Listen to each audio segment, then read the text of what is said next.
major, and today I'm going to be talking to you guys about convicted felons and higher education and the reduction of the U.S. recidivism rate. So before we get too far into the study, we're going to talk about what exactly recidivism is. And what recidivism is when an individual leaves prison and is unable to properly integrate back into society, and they subsequently commit more crime, which ends them back up in prison, leads them back to prison, and this is usually measured over a 3-year period.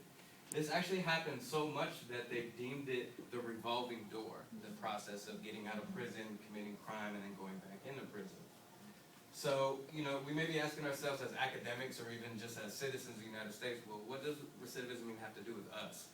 We're not out there committing crime, we're law-abiding citizens. What does it have to do with us? Well, actually it has to do a lot with us. And today I'm going to discuss 2 points in which it affects each and every one of us here in this room. All right, the first is cost. Now, if we look at the 2012 budget, we see that America, the United States, spent $53.3 billion on corrections during the year 2012. Florida alone spent $2 billion in between the year 2011 and 2012 on all costs of corrections, which also includes taking care of the business, the buildings, the uptake, food, clothes, and health care of inmates. And then if we look in Florida on a year-to-year basis, it's $18,000, just about $18,000 per year per inmate. And the way this affects each and every one of us is because this is from taxpayer money. These are run by the state, and it is our tax money that goes into taking care of the prisons and feeding the prisoners. All right. The second way in which it affects us is public safety. All right. In the year 2011-2012, about 35,000 inmates were released into our neighborhoods, into our groups here in Florida, into the different cities throughout the state. Now, when we look at this, we come here and we see that out of these numbers, 26.6% to 33.7% of the individuals that were released committed new crime within the first 3 years of being released that led them back to prison. So, out of these 34,000 people that were released, in between 9,000 and 11,000 committed more felonies, which led them to go back to prison. So this becomes a public safety issue as we look at it. And we might think that, about a little over more than 3 out of 10 might not be that bad, but in reality, the national recidivism rate is 43%. And the reason why Florida's looks so low is because that individuals who get out from prisons here in Florida, we have a low rate of putting people out on parole. And so what happens is people who actually get on parole, they get caught committing felonies a lot easier because they're under supervision. So this number may appear lower, but it's really not that low, as stated on the Florida Department of Corrections website. All right, so we may be wondering now, how can we stop the revolving door? And I don't know if we can actually stop the revolving door, but I know we can definitely slow it down. There's been studies shown that will actually reduce recidivism rate. And one of the main ways here, we look at the from prison-based education. It says here, the Department of Education says that prison-based education is the single most effective way to lower recidivism rate. And this prison-based education means that while people are incarcerated, they receive education on some level. All right, and we see with college classes, these are for individuals who are incarcerated, it cuts recidivism by 30% or more. Now, here are some prior findings. There's a study done by the National Correctional Association which showed that if an individual received their AA or their AS while incarcerated, they were 70% less likely to recidivate than those who did not receive education while incarcerated. And then a study by the Florida Bureau of Prisons, the Federal Bureau of Prisons, actually shows that there's an inverse effect with the amount of education received and the probability that you are likely to return to prison.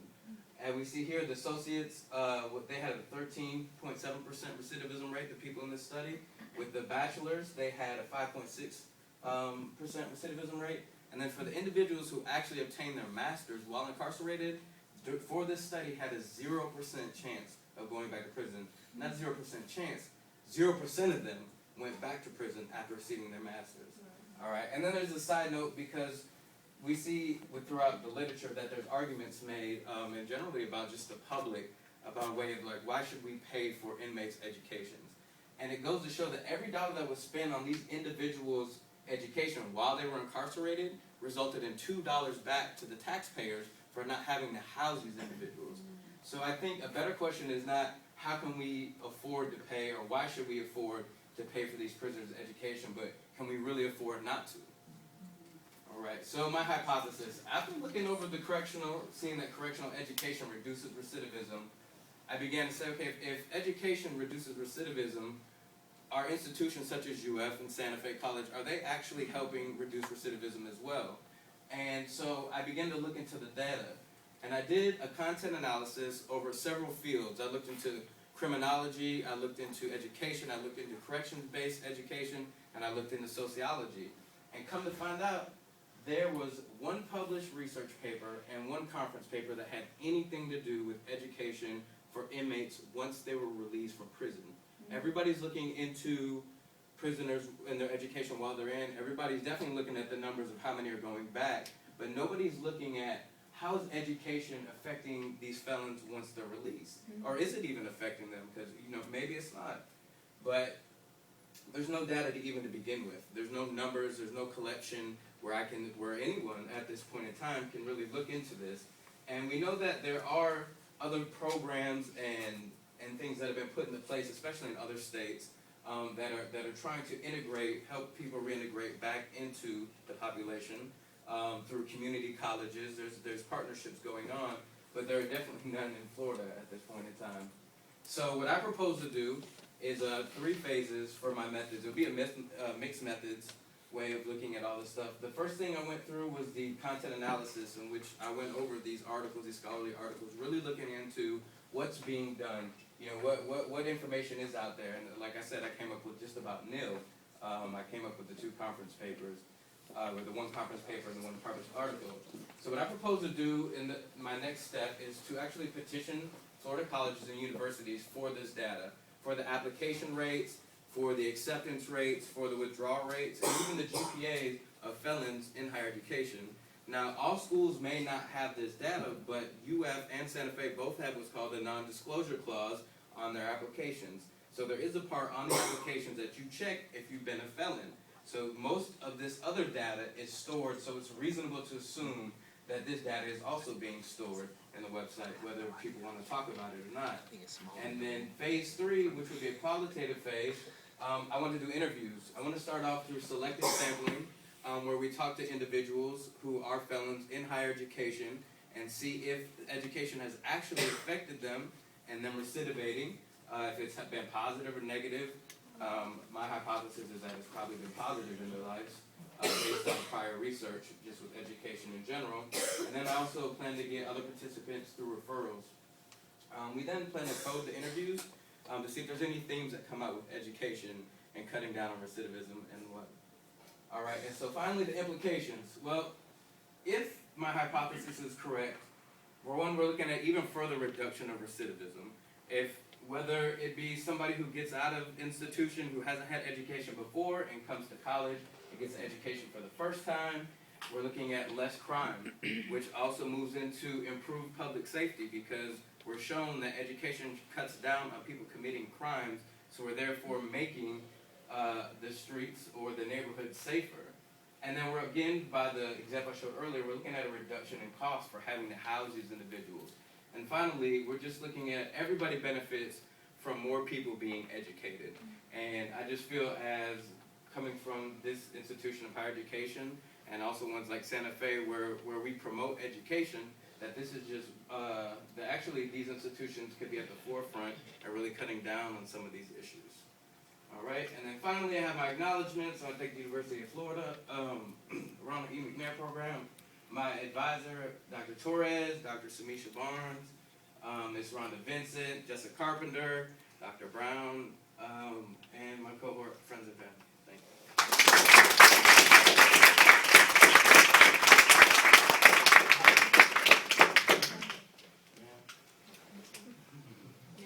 Miss. Can you talk a little bit about the data that was produced from the paper that has actually been on the subject? Yeah, the one paper that I was actually able to find had to do with stigmas, perceived and thought stigma, or people that were here thought the stigmas existed for felons who were in higher education. So that it was a qualitative study where they would sit down and ask individuals, how do you feel about being a felon in higher education? how does it affect their studies knowing that they have this stigma attached to them that people don't really know about? And so just to see if it was really affecting them, it didn't really focus on their success while in those institutions of higher education. So really filling in a gap of knowledge, basically. I'm hoping to.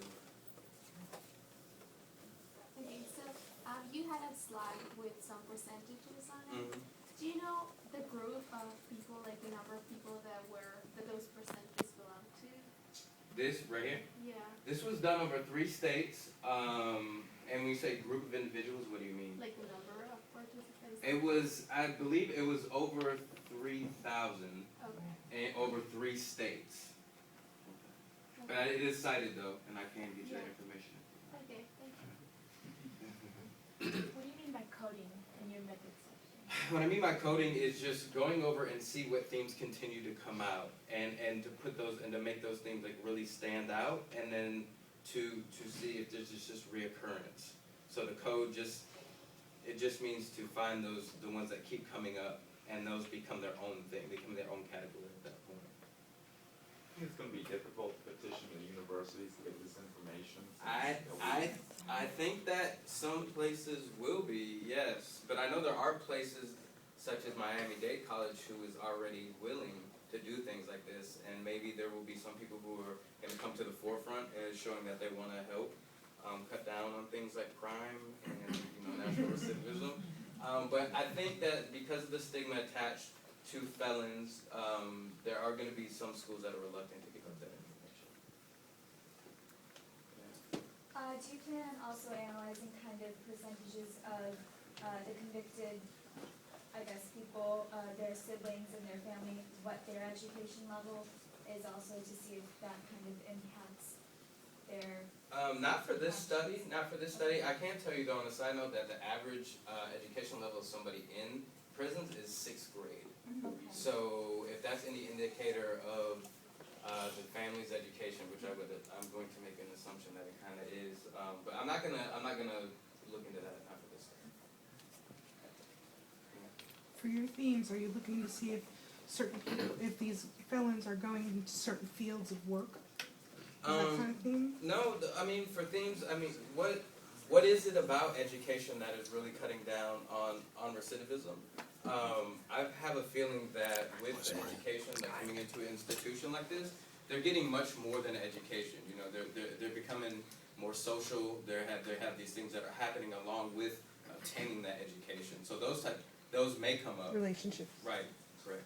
And when you think about it, the reason that they probably went to or had some sort of felony was because the crime they committed was economic. So they're caught in this vicious cycle in their family of low education, not being able to earn enough money, so they commit a crime in order to generate enough, and it recycles itself. So getting an education when they get out, even though it may be a challenge for them to get a job somewhere, they can start their own business, things like that. So Yeah. there are many different. I like this. It's very. It's like it's something I had never thought of. Why not? Since they're not in college, they're just sitting there. Give them a college education while they're not to say captive, but while they're in a place where they can't run away from the state. I think that's definitely education is one of those things that's going to help break cycles. My parents taught me. We have time for one more question. All right. I just wanted to know, what kind of crime have these felons committed? These are not, nobody here has been grouped by any type of crime. It could Okay. be violent, it could be non-violent, it could be Okay. drug related, it could be anything. Okay. None of them, through any of these studies, there are some studies where you look into juvenile offenders that separated juvenile offenders from adult. These are adults. But that was about the only difference that they looked at. Just to note that there are some campuses that don't allow violent offenders on their campuses. So that Everybody would has, affect- they have processes, like with the non-disclosure, as far as campus goes, if you check that, sometimes they have to go through a whole nother process, just to get into the school. And thank you guys.